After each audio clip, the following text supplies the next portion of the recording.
Erano da poco trascorse le 11 di martedì 19 luglio quando gli agenti della polizia locale di Castelfranco sono stati avvisati della presenza di un'auto con all'interno due cani ansimanti per il forte caldo. L'equipaggio in servizio di pattugliamento nella zona industriale ha così individuato un SUV di colore nero parcheggiato sotto il sole in via della Cooperazione con all'interno due cagnolini di piccola taglia. Nell'impossibilità di rintracciare il proprietario della vettura in tempi ragionevolmente brevi, gli agenti hanno frantumato il vetro dell'auto e salvato i due cuccioli che cercavano di uscire disperatamente dall'abitacolo di un SUV nero parcheggiato da ore sotto il sole a una temperatura registrata di 37 gradi. Gli animali sono stati salvati in questo parcheggio alle mie spalle.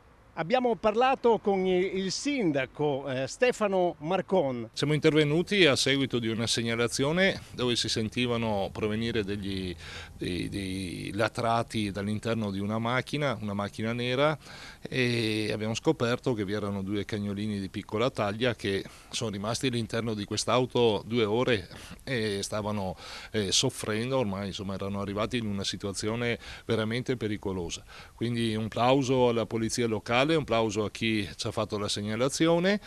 E fortunatamente sono intervenuti i vigili del fuoco, ma contestualmente è arrivato anche il proprietario dell'automobile. Gli animali sono stati liberati, sono stati accuditi, visitati da un veterinario ed oggi insomma stanno bene. Fortunatamente i due animali sono ora in buona salute. Dalle informazioni assunte successivamente pare che i cani fossero in auto dalle 9 del mattino. Il proprietario, un uomo del Bellunese, ha tentato di giustificarsi dicendo di aver lasciato un po' il finestrino aperto. Questo costerà caro purtroppo al signore che ha commesso questa leggerezza, perché è stato denunciato, subirà una denuncia per abbandono e maltrattamento animali e le conseguenti insomma azioni disciplinari, chiamiamole così.